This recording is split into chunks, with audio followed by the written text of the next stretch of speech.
Hey everyone, it's Deja from CrochetEverAfter.com, and we are going to do our newest motif of the month, which is the Log Cabin Granny Square. That's its most common name.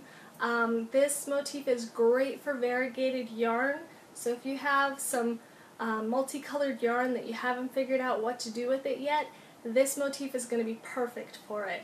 It's also a really versatile motif because you can make it in any size square you want. You can make a whole blanket out of just one square, or make a bunch of little squares and put them together in really interesting ways.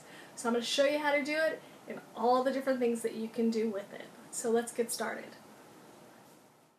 Alright, I am going to show you how to make this very cool log cabin motif.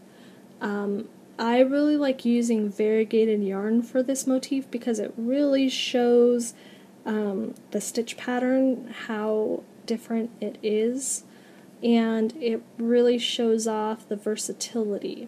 So this is just a small sample of what this can look like. This is probably about a 4-inch square. This motif's great because you can make it as big or as small as you want. I could make little tiny 1-inch squares and attach them if I wanted to. Or I can make a whole blanket out of this motif. And it's a super easy motif to remember. You can, once you do 2 rows of it, you already have it down. So let me show you how to do it. Let me show you what yarn I'm using, because it's a really cool color. This is Red Heart Boutique Unforgettable. It's a parrot is the name of the color, and it does remind me of parrots. The color number is 3945. Hopefully you can see that. Or it's E793. I'm never sure which one is which until I look it up to see which is the actual color number. It is a worsted weight. It's a little bit thinner than a normal worsted weight, but it's still a good, nice thickness that you can use. I like using the smallest size hook recommended when I'm making this pattern or this motif because the stitches really look good when they're close and tight so that you can see the color changes. So I'm using a 5mm hook, an H hook. So let me pull out my yarn so I can start. I'll save you the yarn barf, untangling of, and I'll come right back. Okay, I'm back. I have pulled out my yarn. I'm ready to start, so I'm just going to make a slip knot to put on my hook. And this has a very easy beginning. All you need to do is chain 2 because you are working just into that very first chain that you made. So the second chain from your hook. That second chain is going to just be to get you the correct height for your single crochets. So your very first row is going to be 3 single crochets into that chain. And that's going to make that very beginning corner of your log cabin motif. So what this is this is going to be the corner, and it's going to grow out from there. And it's a very simple repeat. All you're doing is adding 1 stitch every single row before you increase in that corner again. So I'm going to chain 1 for my next row. I'm going to single crochet in this very first stitch. If it's a little difficult to see because it's all mushed together with these 3 and 1, just turn it sideways and look for your V's. Here's 1, 2, and 3. So you just want to go under that very first V. Only catch those first 2 loops. And then perform your single crochet. And then I'm going to do 3 single crochets in this middle stitch, which is going to create my other corner, my opposite corner of where I began. So every single row I am increasing right in the middle stitch that I get 3 times. So 3 single crochets and then a single crochet in that very last stitch.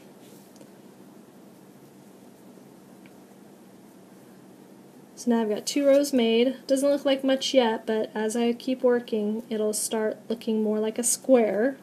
So I'm going to chain one again. And now I'm going to go single crochet in 2 stitches. So I'm going to single crochet in that first one, single crochet in the next one, and now I'm at my middle stitch again.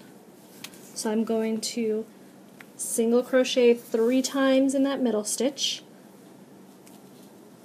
If you want, what you can do also is use a stitch marker and put it in the middle of your 3 increases that you're doing. And then you can really not pay attention. You can just keep single crocheting until you come to your stitch marker and single crochet 3 times in the stitch where the stitch marker is, and then place your stitch marker in the middle stitch of the increases again. So let me grab a stitch marker real quick and I'll show you exactly what I mean by that. Alright, I got my stitch marker, so I'm just going to place it in that middle stitch that I made of the last row of increases. Okay, so if you're not using your stitch marker, you're going to chain 1, and this time you're going to single crochet 3 times before you get to your middle stitch. So if you notice there's a pattern happening, the very first row is 1 stitch till the middle stitch, the next row is 2 stitches to the middle stitch, this one is 3 stitches until the middle stitch, and it's just going to keep going up every single row by 1. So I'm going to take out this stitch marker so I can increase 3 times.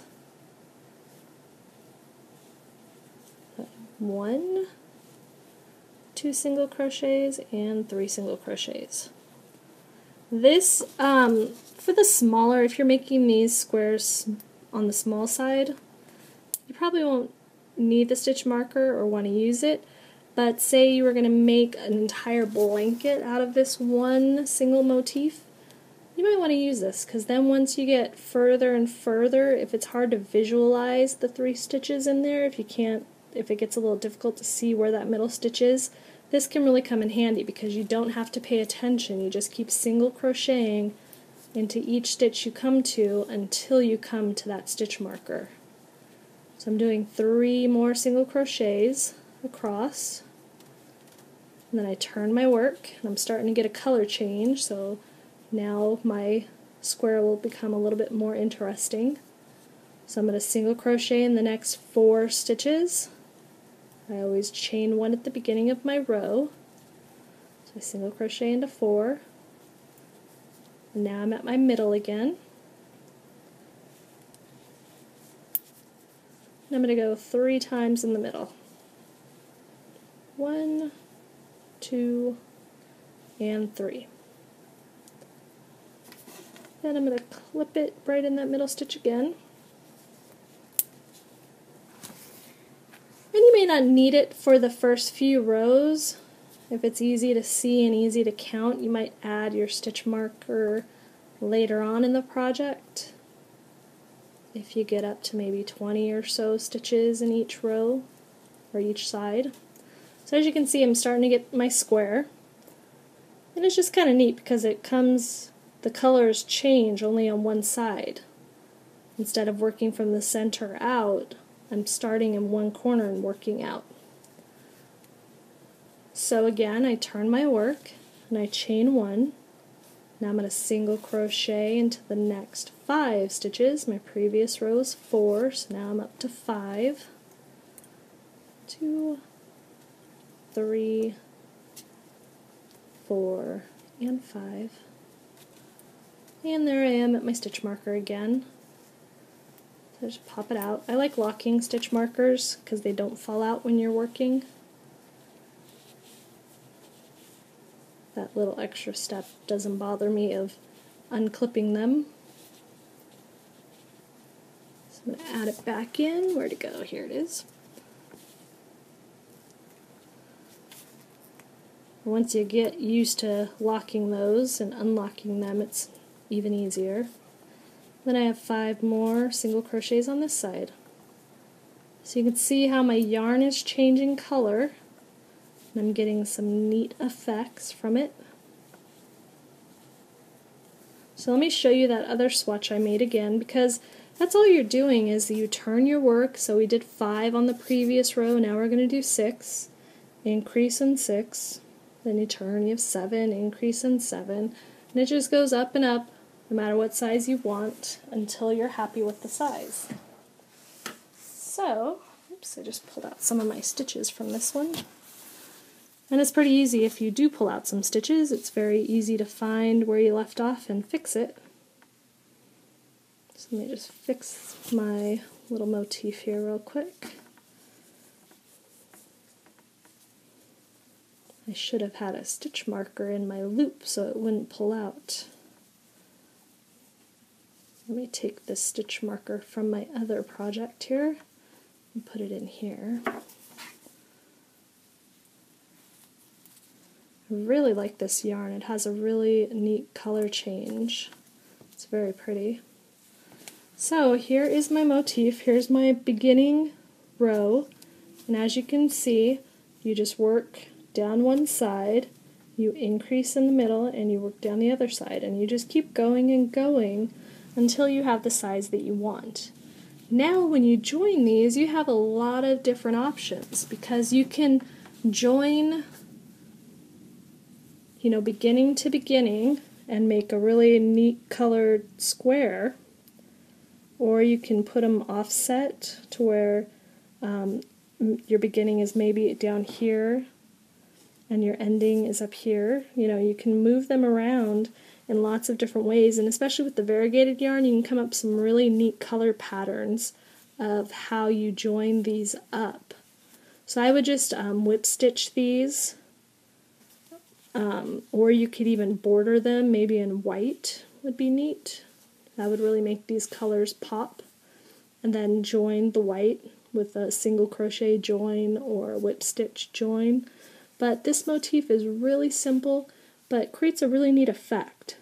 So if you have any questions about it, you can substitute for any stitch. So if you wanted to do this in half double crochet or double crochet or even treble, you could do it. You would do the same thing. You would start with 3 and just increase right in the middle, and it would just give you a taller stitch. But definitely you can substitute any stitch or any stitch for this single crochet. So if you have any questions, leave them below. If there's any motifs that you really want to see, leave that below too, and I'll get to work on those. But thank you for watching.